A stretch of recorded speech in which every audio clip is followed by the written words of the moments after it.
The session began Thursday with overriding several of the governor's line-item vetoes on bills passed earlier in October. De Jongh signed a bill into law that had multiple unrelated amendments attached to it, but nixed several of those amendments. One he scratched gave the legislative post auditor the authority to access any banking or financial institution holding government funds. De Jongh said in a press release that it was a separation of powers violation, but senators evidently felt differently.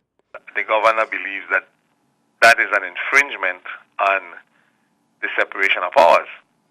We don't believe that, and we believe that our post-auditor having access to that information gives us a better handle on how to set policy in dealing with the government finances. We set the policy. The Senate President went on to explain why.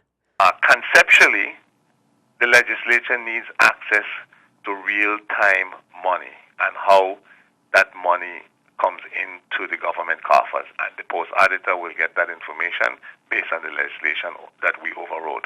And unless a court says that it's unconstitutional or illegal, it remains the law of the land. Additional action included reapproving a $375,000 appropriation to fund salaries for the Division of Maternal Child Health, which De Jongh said wasn't sustainable.